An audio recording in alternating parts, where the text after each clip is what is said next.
Salut! Dans cette vidéo, je vais te montrer une méthode pour que tu puisses dessiner d'imagination tes personnages. Parce que je sais qu'il y a beaucoup de dessinateurs, tu sais, quand ils se lancent, ils se heurtent à plein de problèmes, notamment en anatomie et en perspective.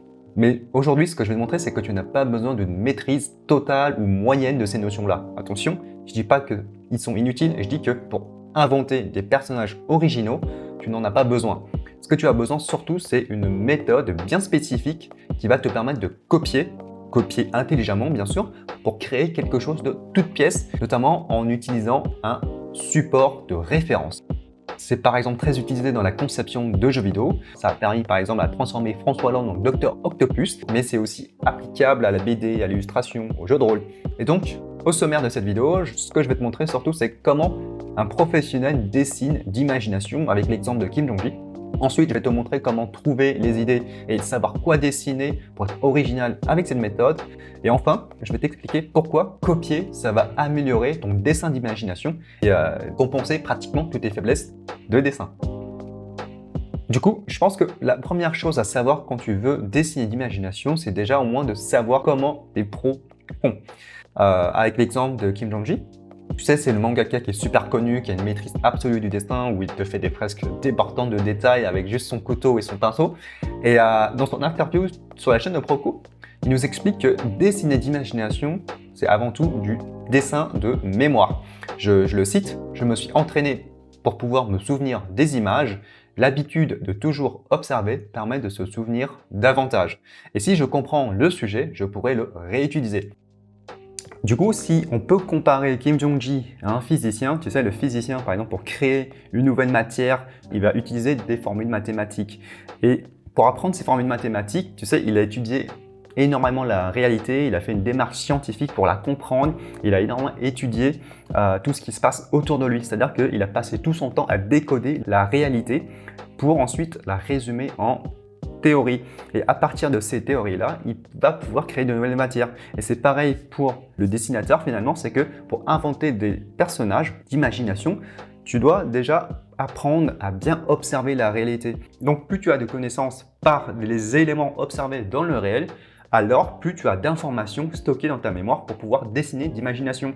Et cette mémoire, dans ta tête, elle est appelée la bibliothèque visuelle. Elle se développe du coup par le dessin d'observation parce que plus tu dessines, plus c'est facile de mémoriser. Mais après, il ne suffit pas seulement de copier ni de dessiner comme une imprimante que tu peux voir sur beaucoup de vidéos YouTube.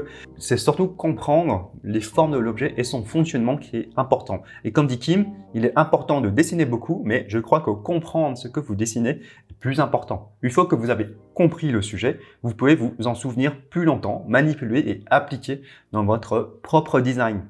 Et du coup, si tu retraces le parcours de vie de Kim Jong-gi, c'est en faisant l'armée qu'il a appris à dessiner des armes d'imagination. C'est en étant prof d'université de design qu'il a appris à dessiner des minettes en mini-jupe dans tous les angles. Donc, en quelque sorte, tu ne peux pas dessiner des choses que tu n'as pas compris avant, ni observé avant. Donc, dessiner d'imagination, c'est en quelque sorte du déchet de ta mémoire. Et donc, il faut bien que tu comprennes que quand on dessine d'imagination, on se réfère à la bibliothèque visuelle qui est de notre mémoire pour pouvoir sortir les formes de notre tête. S'il n'y a rien dans ta tête, tu peux rien sortir. Et donc, c'est très important d'apprendre à bien observer. Et c'est pas simple, parce que faut vraiment bien que tu le réalises, c'est que la grande majorité des artistes galèrent à dessiner d'imagination. Parce que les artistes youtubeurs ou en convention que tu vois dessiner, ils dessinent très souvent de mémoire et en plus, ils dessinent toujours les mêmes personnages. Surtout chez les dessinateurs de comics et de BD, c'est-à-dire qu'ils ont déjà dessiné des milliers de fois le même héros, les mêmes poses d'action, les mêmes poses de main et ils font aussi du recyclage créatif, c'est-à-dire qu'ils copient les photos dans les magazines, dans la presse, ils piquent aussi les scènes de films et ils se piquent entre artistes aussi. Là, ça va encore si c'est dans la même entreprise. Mais tu vois, ce qui compte, c'est avant tout la finalité. C'est ce que voit le spectateur et ton client. Et le moyen pour y arriver, ça n'a pas d'importance. C'est-à-dire que c'est à toi de choisir si tu veux devenir le prochain Michel-Ange, d'abord pour pouvoir dessiner l'imagination, c'est-à-dire t'entraîner jour et nuit, maîtriser chaque sujet du dessin et passer toute ta vie à remplir ta bibliothèque pendant 10 à 20 ans. Ou plutôt d'être focalisé dans la création, c'est-à-dire appliquer la méthode adaptée pour dessiner tes personnages. Évidemment, A contrario, tu ne vas pas tout maîtriser d'un coup, hein, dès la première année, dès les premières années même. Mais voilà, au moins tu vas maîtriser ce dont tu auras besoin et au bon moment. Ce qui fait que c'est déjà beaucoup plus motivant, tu vois. Tu as du résultat, tu progresses, tu as du résultat, tu progresses et c'est beaucoup plus fun. Et c'est ça en fait l'avantage de progresser de cette manière, c'est plus tu crées de personnages, plus tu vas faire progresser ta bibliothèque visuelle petit à petit. Donc évidemment au début, tes personnages vont être moyens, voire très mal dessinés, il ne faut pas avoir honte hein, parce que tu débutes.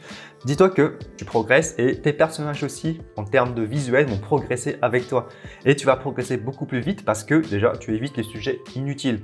Tu vas voir que, par exemple, l'anatomie, tu n'as pas besoin de tout apprendre de la tête, juste copier tous les muscles. Il y en a quand même 250, je crois, et en termes d'os, il y en a 300. Tu vas voir qu'on n'utilise que 20% pour dessiner le personnage.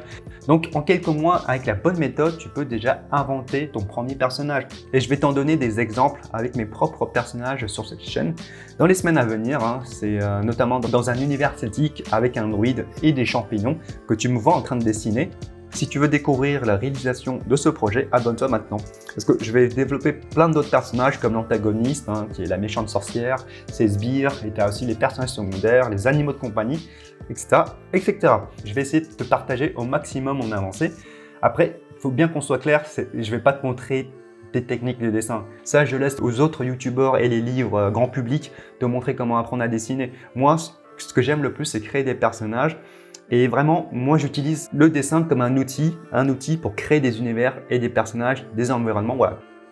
Ce que je te montre, c'est surtout un processus d'invention de personnages de A à Z. C'est-à-dire, on part de son histoire jusqu'à la finalité. C'est-à-dire, voilà, le personnage avec le bon design, la bonne forme, les bonnes émotions et la bonne couleur. Comment moi je développe un personnage avec déjà les bonnes méthodes qui vont te permettre de trouver l'inspiration, de savoir quoi dessiner et surtout le plus important c'est ça t'évite de faire des erreurs de dessin. Par exemple en dessin ça t'évite les problèmes d'anatomie, ça t'évite aussi des problèmes de perspective, voilà, plein d'autres, hein, mais ça t'évite aussi des problèmes de cohérence, c'est-à-dire que si tu dessines par exemple un univers avec une civilisation particulière ou une culture en particulier, imagine-toi un samouraï au Vatican à la Renaissance, tu vois, c'est incohérent. Et c'est pour cette raison qu'on va utiliser une méthode qui s'appelle la méthode des références pour t'éviter tout ce genre de problème. Bon, ok, même s'il y en a eu un samouraï qui s'est retrouvé perdu au Vatican à la Renaissance, mais tu vois, là où c'est intéressant, c'est que tu vas toujours avoir une cohérence dans l'incohérence si tu appliques cette méthode-là. C'est ça qui est intéressant, c'est que avec la méthode de référence, tu n'as plus de limite, c'est-à-dire que tu peux combiner autant de l'univers que tu veux. La preuve, par exemple, le samouraï dans une peinture issue de la Renaissance, ou même des Japonais en 1945 qui ont conquéri San Francisco. Et vraiment, il faut bien comprendre qu'en appliquant cette méthode des références, tu n'as pas besoin d'avoir une bibliothèque d'imagination débordante, hein, ni des années de pratique. Bon, ok, je te remets une couche avec Kim Jong-ji. Hein. Kim, en fait, il fait des calculs super compliqués de tête, alors que nous, on est un petit peu plus mauvais, on utilise une calculatrice pour faire les calculs. Mais le point commun qu'on a avec Kim, c'est que nous, on comprend aussi les formules mathématiques. C'est ça qui est le plus important. Notamment en faisant des recherches de documentation et d'images sur Google, sur Pinterest ou même dans les livres, hein, tu constitues une base de données pour créer ton univers et notamment ton personnage. Par exemple, Dr Octopus qui a été inspiré de François Hollande, hein, tu vois, une succession de recherches d'images qui a été fait avant d'avoir l'idée de mettre la tête de François Hollande dessus.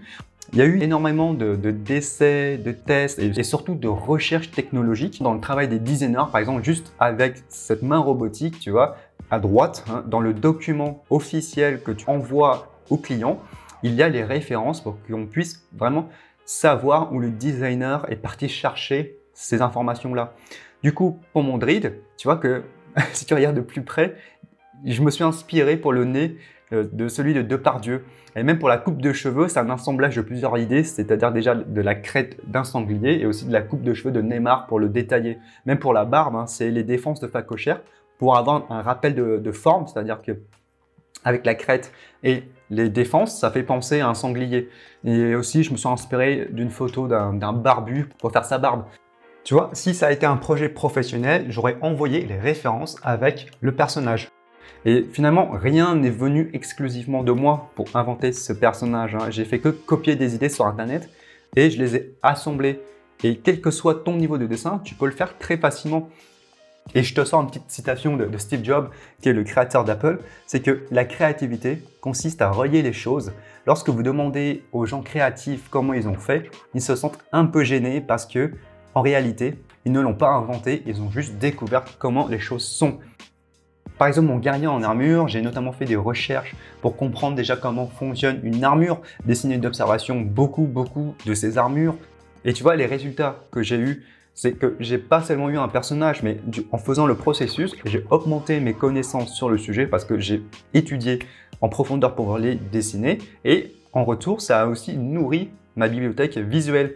C'est-à-dire que ce qui est le plus important au final, c'est quand tu crées un personnage, il faut passer beaucoup de temps sur le dessin d'observation et sur l'exploitation de ses références. Du coup, ce qui est bien, c'est que tu n'as pas besoin de tout apprendre par cœur avant de pouvoir dessiner un personnage. Tu as juste à apprendre sur les sujets que tu as besoin et que en les apprenant, ils sont réutilisables. Donc, ce qui est bien, c'est que juste en étudiant, par exemple, un objet, ça va t'aider à apprendre à dessiner un autre objet plus facilement. C'est-à-dire que les connaissances que tu apprends sont transférables dans un autre domaine. Par exemple, Kim, pour arriver à dessiner d'imagination une voiture, ce qu'il nous conseille, c'est déjà savoir dessiner d'imagination une bicyclette. Ensuite, à partir de cette bicyclette, on peut alors dessiner une moto et à partir de cette moto, on peut dessiner une voiture. Et donc, une fois que tu as fait ce lien, c'est plus facile aussi de dessiner d'imagination plein d'autres objets. Et finalement, tu vois, tu n'as pas besoin d'accumuler beaucoup de connaissances. Il te suffit de connecter ce que tu apprends pour créer une nouvelle connaissance à chaque fois. En dessinant mon guerrier, j'ai appris à dessiner des épaulettes en métal, des bottes en cuir, des protège-bras. Et en dessinant, j'ai déjà mémorisé le fonctionnement de ces objets, mais aussi la forme de ces objets-là. Et je peux réutiliser ces connaissances pour dessiner un autre guerrier plus vite, ou même un troll guerrier. Voilà, la différence, c'est qu'il va avoir une forte corpulence. Mais sachant que je suis en train de dessiner un druide, j'ai déjà appris à comment dessiner un corps musclé et qui est très gras. Je me suis inspiré des powerlifters et des catcheurs. Et du coup, tu vois, j'ai déjà suffisamment de connaissances pour dessiner ce troll et pouvoir le dessiner plus vite. Peut-être que si j'avais pas dessiné le guerrier ni ce druide, j'aurais pris peut-être 1 à 3 mois pour dessiner ce troll, mais finalement, avec les connaissances que j'ai accumulées déjà avec ces deux personnages, ce troll, je vais peut-être le dessiner en 2 semaines. Tu vois, les choses vont de plus en plus vite et il faut juste savoir approfondir les sujets là. Donc, il faut arrêter de chercher des méthodes de dessin, par exemple, comment dessiner un chat en 12 étapes, comment dessiner une photo copieuse et perdre ton temps à t'améliorer en dessin en dessinant tout et n'importe quoi. Et même à maîtriser et accumuler des techniques de dessin digital, ça sert à rien. Ce qu'il faut faire, c'est surtout que tu te concentres sur la création, c'est-à-dire inventer des personnages. Plus tu vas créer de personnages, plus tu dessineras mieux et plus tu auras de connaissances qui vont remplir ta bibliothèque visuelle. Et c'est exponentiel parce que maîtriser un sujet va t'aider à maîtriser plein d'autres sujets. Et très vite, tu vas pouvoir dessiner d'imagination parce que tu vas déjà dessiner énormément de personnages et tu vas les connaître par cœur. Donc vraiment, l'utilisation des références, ça a une grande place très importante dans mon processus de création. C'est une méthode qui est très fondamentale et que tu dois utiliser à chaque fois que tu crées un personnage parce que combiné avec d'autres méthodes, par exemple la méthode de la silhouette, qui me permet de générer beaucoup d'esquisses à partir de ces photos-là et de trouver la meilleure idée qui pourrait correspondre avec ce que j'ai en tête. Et je t'explique tout ça dans ma série d'emails que tu peux recevoir maintenant. Le lien, il est en description. Tu cliques sur la page et tu entres ton email. Tu recevras un email par jour, des explications sur chaque partie de ce processus de création complète. Ce qui va t'aider, je pense, à économiser beaucoup de temps parce que là-dedans, j'explique aussi mes erreurs, les choses importantes à retenir et vraiment à prendre au sérieux.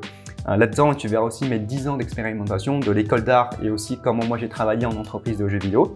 Et voilà, tu vas voir toute l'évolution de mon dessin, mais aussi avec mes élèves. Voilà, il y a énormément de choses que je te raconte dans ces emails. Et donc, je pense que ça va t'aider énormément pour la création de tes personnages et aussi à adapter ton entraînement pour pouvoir créer des choses qui te satisfait.